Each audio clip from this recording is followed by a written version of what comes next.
வணக்கம். இன்றைய முக்கிய செய்திகள். மத்திய அமைச்சர் அமித்ஷா அவர்கள் இன்று புதுக்கோட்டைக்கு வருகை தர உள்ளார். பொங்கல் பண்டிகையை முன்னிட்டு வருகின்ற 8ஆம் தேதி முதல் சிறப்பு ரயில்கள் இயக்கப்படும் என்று தென்னக ரயில்வே அறிவித்துள்ளது. மேலும் இன்று முன்பதிவு தொடங்கும் என்றும் அறிவிக்கப்பட்டுள்ளது.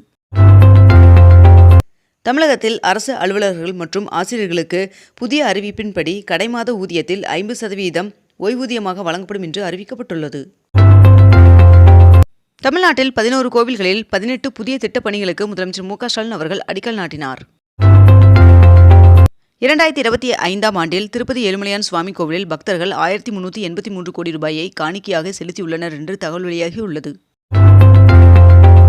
இலங்கை கடற்படையால் கைது செய்யப்பட்ட மீனவர்களை விடுவிக்க நடவடிக்கை தேவை என்று வெளியுறவுத்துறை அமைச்சருக்கு முதலமைச்சர் மு.க. ஸ்டாலின் அவர்கள் கடிதம் எழுதியுள்ளார்.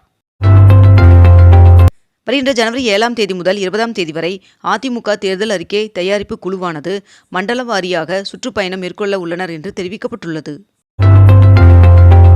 காவல் உதவி ஆய்வாளர்கள், தீயணைப்பு நிலைய அலுவலர்கள் 750 பேருக்கு பணி நியமன ஆணையை முதலமைச்சர் மு.க. ஸ்டாலின் அவர்கள் வழங்கினார். புதுக்கோட்டை அருகே தச்சங்குறிச்சியில் இந்த ஆண்டின் முதல் ஜல்லிக்கட்டு போட்டி நேற்று நடைபெற்றது. அண்ணா அறிவாலயத்தில் திமுக தேர்தல் அறிக்கை மொபைல் செயலியை முதலமைச்சர் மு.க. ஸ்டாலின் அவர்கள் தொடங்கி வைத்தார். கதர் துறை சார்பில் 2024-25ஆம் ஆண்டில் தேர்வு செய்யப்பட்ட 13 பேருக்கு விருது மற்றும் காசோலையை முதலமைச்சர் மு.க. ஸ்டாலின் அவர்கள் வழங்கினார். உப்பாறு அணையிலிருந்து பாசனத்திற்காக இன்று முதல் வருகின்ற ஜனவரி 23ஆம் தேதி வரை தண்ணீர் திறந்துவிட தமிழ்நாடு அரசு உத்தரவிட்டுள்ளது. சென்னையில் இன்று 2 மெமு ரயில்கள் பகுதி அளவு ரத்து செய்யப்படுவதாக அறிவிக்கப்பட்டுள்ளது.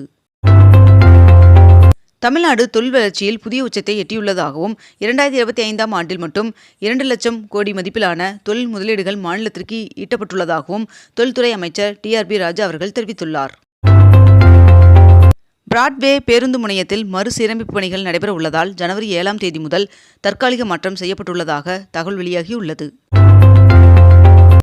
எலக்ட்ரானிக்ஸ் உதிரி பாகங்கள் திட்டத்தின் கீழ் 41,863 கோடியில் 22 திட்டங்களுக்கு ஒப்புதல் வழங்கப்பட்டுள்ளதாக தகவல் வெளியாகியுள்ளது. வருகின்ற ஜனவரி 15ஆம் தேதி வடபழனி பூந்தமல்லி இடையே மெட்ரோ ரயில் சோதனை ஓட்டம் நடத்த சென்னை மெட்ரோ ரயில் நிர்வாகம் திட்டமிட்டுள்ளதாக தகவல் வெளியாகியுள்ளது. கோவை உக்கடம் பேருந்து நிலைய மறுசீரமைப்பு பணிகள் 50% நிறைவடைந்துள்ளதாக தெரிவிக்கப்பட்டுள்ளது. நங்கநல்லூர் 5வது பிரதான சாலையிலிருந்து பழவந்தாங்கல் சுரங்கப்பாதை வரை நேரடி இணைப்பு சாலை அமைக்க சென்னை மாநகராட்சி 29 கோடி ரூபாய் ஒதுக்கியுள்ளதாக தகவல் வெளியாகியுள்ளது. 3 கோடி ரூபாயில் கட்டப்பட்ட பெரிய சூரியூர் ஜல்லிக்கட்டு மைதானத்தை வருகின்ற ஜனவரி 15ஆம் தேதி துணை முதல்வர் உதயநிதி ஸ்டாலின் அவர்கள் திறந்து வைக்க உள்ளார் என்று தகவல் வெளியாகியுள்ளது. 22 கேரட் ஆபண தங்கத்தின் விலை சவரனுக்கு 480 ரூபாய் குறைந்து 1 சவரன் 1,160 ரூபாயாகவும் 1 கிராம் 12,520 ரூபாய்க்கும் விற்பனை செய்யப்பட்டு வருகிறது. இதனைத் தொடர்ந்து 1 கிராம் வெள்ளியின் விலை கிராமிற்கு 4 ரூபாய் குறைந்து 1 கிராம் வெள்ளி 256 ரூபாய்க்கு விற்பனை செய்யப்பட்டு வருகிறது. மேட்டூர் காவிரி கரையில் 2500 ஆண்டுகள் பழமையான பெரும் கற்கால ஈம சின்னங்களான கல்வெட்டுகளை ஆராய்ச்சியாளர்கள் கண்டுபிடித்துள்ளனர். வாக்காளர் பட்டியலில் பெயர் சேர்க்க மற்றும் திருத்தம் செய்ய இன்று சிறப்பு முகாம் நடைபெற உள்ளது. வருகின்ற ஜனவரி 19ஆம் தேதி தஞ்சாவூரில் திமுக மகளிர் அணி மாநாடு நடைபெற உள்ளதாக தெரிவிக்கப்பட்டுள்ளது. மதுரையில் ஜல்லிக்கட்டு போட்டிகள் நடைபெற உள்ள நிலையில் காளைகளுக்கு மருத்துவ சான்றிதழ் தரும் பணி தொடங்கியுள்ளது. தருமபுரி மாவட்டம் பஞ்சப்பள்ளி அணையிலிருந்து வருகின்ற 5ஆம் தேதி முதல் மே மாதம் 24ஆம் தேதி வரை தண்ணீர் திறந்துவிட அரசு ஆணையிட்டுள்ளது.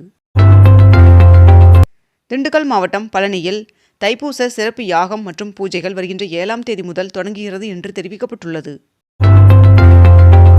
திமுக இளைஞரணி தென்மண்டல மாநாடு விருதுநகரில் வருகின்ற ஜனவரி 24ஆம் தேதி நடைபெறும் என்று திமுக தலைமை அறிவித்துள்ளது. அதானி டோட்டல் கேஸ் லிமிடெட் நிறுவனம் வீடுகளுக்கான பைப்லைன் மூலம் விநியோகிக்கப்படும் இயற்கை எரிவாயு மற்றும் வாகனங்களுக்கான கம்ப்ரஸ்ட் நேச்சுரல் கேஸ் CNG விலையை குறைத்துள்ளதாக தகவல் வெளியாகியுள்ளது. சென்னையில் 32 கோடி ரூபாயில் புனரமைக்கப்பட்ட விக்டோரியா பொது அரங்கை பார்வையிட கட்டணம் நிர்ணயம் செய்யப்பட்டுள்ளது. ராமேஸ்வரத்திலிருந்து சென்னைக்கு விரைவில் வந்தே பாரத் எக்ஸ்பிரஸ் ரயில் இயக்கப்பட உள்ளதாக தகவல் வெளியாகியுள்ளது. 2025ஆம் ஆண்டில் மட்டும் சென்னை மெட்ரோவில் 11 கோடி பேர் பயணம் மேற்கொண்டுள்ளனர் என்று தகவல் தெரிவிக்கப்பட்டுள்ளது. இந்திய விமானப்படையின் பலத்தை அதிகரிக்க 114 பல்துறை போர் விமானங்கள் வாங்கும் பணிகளானது இறுதிக்கட்டத்தை எட்டியுள்ளது. ஈஷா மகா சிவராத்திரியை முன்னிட்டு சென்னையில் ஆதியோகி ரத யாத்திரை 1ஆம் தேதி முதல் 8ஆம் தேதி வரை நடைபெற உள்ளதாக தெரிவிக்கப்பட்டுள்ளது.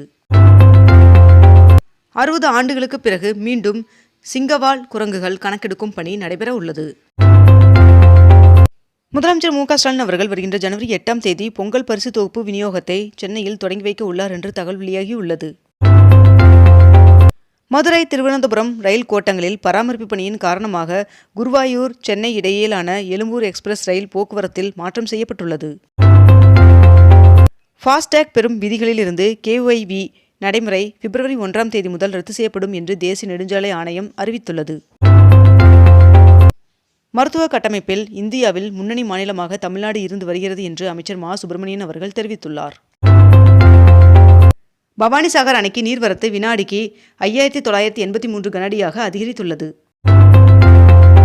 பிரதமர் நரேந்திர மோடி அவர்கள் நடத்தும் தேர்வு கலந்துரையாடல் நிகழ்ச்சிக்கு 3 கோடி பேர் முன்பதிவு செய்துள்ளனர். அதிமுக சார்பில் தேர்தலில் போட்டியிட மொத்தம் 10,175 விருப்பு மனுக்கள் விநியோகம் செய்யப்பட்டிருப்பதாக தெரிவிக்கப்பட்டுள்ளது. பிரதமர் நரேந்திர மோடி அவர்கள் விரைவில் இந்தியாவின் முதல் வந்தே பாரத் ஸ்லீப்பர் ரயிலை தொடங்கி வைக்க உள்ளார் என்று தகவல் வெளியாகியுள்ளது. மகாராஷ்டிராவில் 19,142 கோடி ரூபாய் செலவில் நாசிக் சோலாப்பூர் அக்கல்கோட் வரை 6 வழித்தட பசுமை சாலை அமைக்க ஒன்றிய அமைச்சரவை ஒப்புதல் வழங்கியுள்ளதாக தகவல் வெளியாகியுள்ளது. தமிழக அரசு ஊழியர்கள், ஆசிரியர்கள், ஓய்வூதியம் பெறுவோர், குடும்ப ஓய்வூதியம் பெறுவோர் ஆகியோருக்கு பொங்கல் சிறப்பு போனஸாக 183 கோடி ரூபாய் ஒதுக்கீடு செய்யப்பட்டுள்ளதாக தகவல் வெளியாகியுள்ளது. தமிழகத்தில் வருகின்ற 8ஆம் தேதி முதல் கனமழை பெய்ய வாய்ப்புள்ளதாக வானிலை மையம் தகவல் தெரிவித்துள்ளது. 2026ஆம் ஆண்டிற்கான காலண்டர் தயாரிப்பு மூலம் சுமார் 400 கோடி ரூபாய்க்கு வணிகம் நடந்துள்ளதாக உற்பத்தியாளர்கள் தகவல் தெரிவித்துள்ளனர். உத்தரப்பிரதேசத்தை விட பொருளாதார வளர்ச்சியில் தமிழ்நாடு சிறந்து விளங்குவதாக புள்ளி விவரங்கள் தெரிவிக்கின்றன. திருநெல்வேலி, கன்னியாகுமரி, விருதுநகர் ஆகிய மாவட்டங்களில் மினி டைட்டில் பூங்கா கட்டுமான பணிகளை மேற்கொள்ள தமிழ்நாடு அரசு டெண்டர் கோரியுள்ளது. டிவி, கேஸ் அடுப்பு உள்ளிட்ட பொருட்களுக்கு இன்று முதல் எரிசக்தி சிக்கனம் தொடர்பான ஸ்டார் ரேட்டிங் கட்டாயம் என்று மத்திய அரசு அறிவித்துள்ளது. தேசிய ஆடை வடிவமைப்பு தொழில்நுட்ப நிறுவனங்களில் சேர்வதற்கான நுழைவுத் தேர்விற்கு விண்ணப்பிப்பதற்கான கால அவகாசம் ஜனவரி 13ஆம் தேதி வரை நீட்டிக்கப்பட்டுள்ளது. காங்கிரஸ் கட்சியின் சார்பில் போட்டியிட விருப்ப மனு செய்ய 15ஆம் தேதி வரை கால அவகாசம் நீட்டிக்கப்பட்டுள்ளது. இத்துடன் இன்றைய தலைப்புச் செய்திகள் நிறைவடைகின்றன. மேலும் இதுபோன்ற அண்மை தகவல்களை உடனுக்குடன் தெரிந்து கொள்ள அக்னிபூ சேனலை சப்ஸ்கிரைப் செய்து கொண்டு தொடர்ந்து இணைந்திருங்கள். நன்றி, வணக்கம்.